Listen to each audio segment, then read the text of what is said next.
10 ఏళ్ల తర్వాత re entry ఇచ్చిన చిరంజీవి తన స్టామినా ఇంకా ఏమాత్రం తగ్గలేదని నిరూపించుకుంటే భారీ డిజాస్టర్ చవి చూసినప్పటికీ తన క్రేజ్ రోజు రోజుకు మరింతగా పెరుగుతుందని పవన్ ప్రూవ్ చేసుకుంటూ వస్తున్నాడు. తాజాగా అన్నయ్య సృష్టించిన అరుదైన ఘనతని బ్రేక్ చేసేసి తన పేరట సరికొత్త రికార్డు సృష్టించాడు. ట్రేడ్ వర్గాల నుంచి అందుతున్న సమాచారం ప్రకారం పవన్ లేటెస్ట్ చిత్రం కాటమరాయుడు సీడెడ్ హక్కుల్ని నరసింహ అనే ఓ డిస్ట్రిబ్యూటర్ అక్షరాల 12.06 కోట్లకు సొంతం చేసుకున్నాడని తెలిసిందే. ఆ ఏరియాలో బాహుబలి తర్వాత అత్యధిక ధర పలికిన చిత్రం ఇదే. అంతకుముందు చిరంజీవి 150 చిత్రం ఖైదీ నెంబర్ 150 11.07 కోట్ల భారీ రేటుకు అమ్ముడైపోయి 2వ స్థానంలో ఉండేది. ఇప్పుడు ఆ రికార్డుని పవన్ బద్దలు కొట్టేశాడు.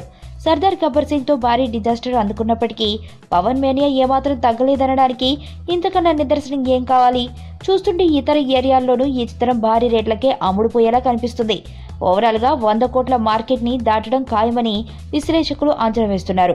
కిషోర్ పార్థసాని దర్శకత్వంలో రూపొందుతున్న ఈ సినిమాని Sharath Marar north entertainment banner పై నిర్మిస్తున్నాడు. ఇందులో పవన్ సరసన శృతి హాసన్ కథానాయికగా నటిస్తుంది.